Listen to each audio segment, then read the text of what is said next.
Hey guys, welcome to today's class. Have fun. Hi everyone, welcome to another series of our class. I hope you enjoyed the last class with me. Now, if you can recall, in our last class we talked about arithmetic progressions. We solved basic questions on arithmetic progressions, and also we solved some questions that involve simultaneous equation, finding two unknowns, and we also tried to work on some of AP, the number of things in AP. Now, today we are going to progress further and we are going to go into geometric progression. Geometric progression is the second part of progressions in mathematics, and it is also known as exponential progression.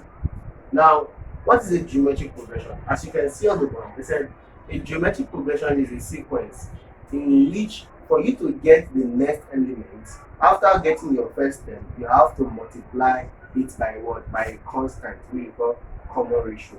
Now, in arithmetic progression, you can recall, what we do in arithmetic progression was we add or what we subtract. But in geometric progression, what you do is that you multiply. You what? You multiply. Now, let us take basic examples and we will see how we can go about with it.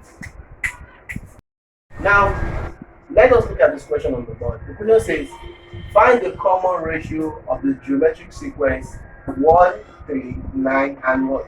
27. Now, what we are asked to do here is what? Is to find the common ratio. And in finding the common ratio, like I told you in geometric progression, to get a new term, you do what? You multiply by what? By a constant. Now, let me rub this off and use this space to do my calculation. Now, let us express this in simple terms. Like you have known, from where you can say that your first term is what? Is 1, right? And also, our second term is 3. And our third term is given to be 9, while our fourth term is 27. Now, the question says find the common ratio. And if you can remember from the definition I gave, I said in geometric progression, to get the next term, you have to what? To multiply. But now, since to get another term, you have to multiply. That means to get that value that you are using, to get that constant value that you use to multiply, that means you have to what? Divide. What I'm saying is that to get your common ratio now, we can say that our common ratio in this case is going to be the second term divided by the first term, or which will be equal to the third term divided by what? The second term, which is also equal to what? The fourth term divided by what? The third term.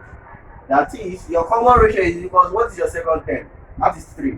3 divided by 1, which is equal to what? Your third term also is what? 9 divided by 3, which is equal to what? 27 divided by 9. All this gives us what? 3. That means our common ratio is gotten to be what? To be 3. This question has been solved. Now, let us move a step further. If you look at this, from the analysis I made the other time, I made an analysis that I said, see the second term over, okay, let me do it this way. If I denote my common ratio with the letter R, and my first term, let me say, denote your first term to be equal to A1, and your common ratio to be equal to what? R.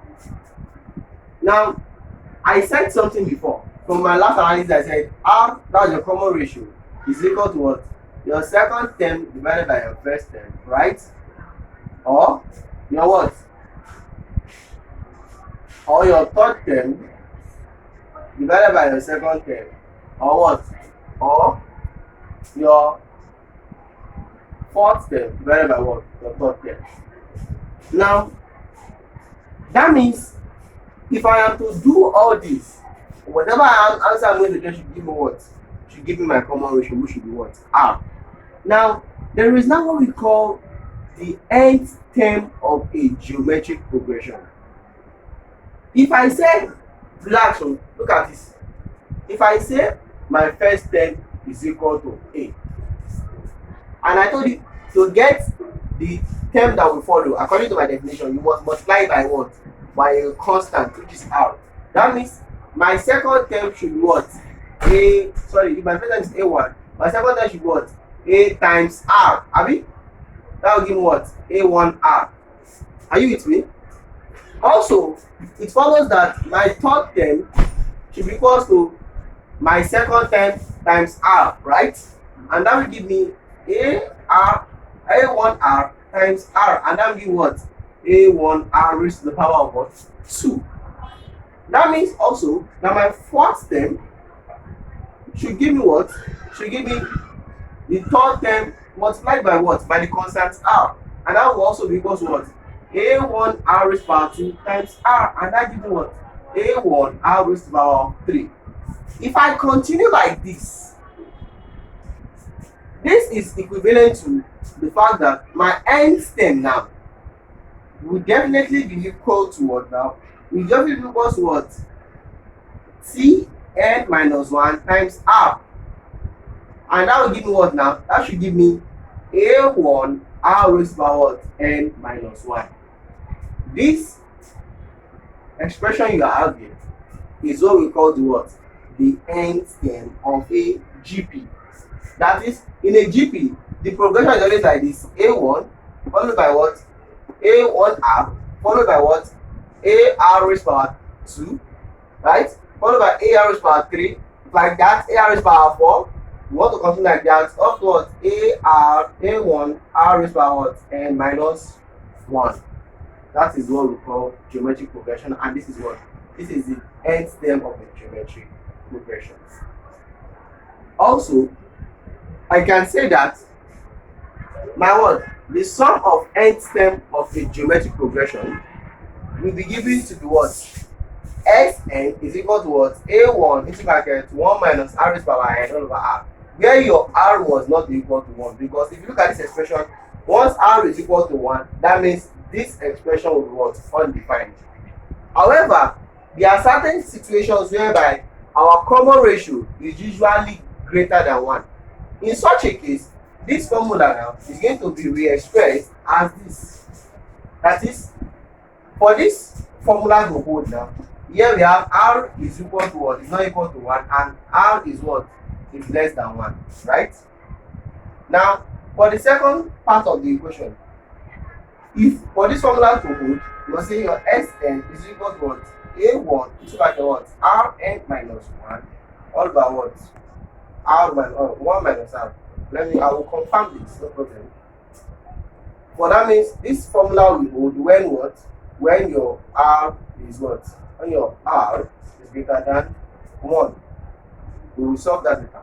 Now, also for sum of infinity, you have S of infinity is equal to what? A1 all over what?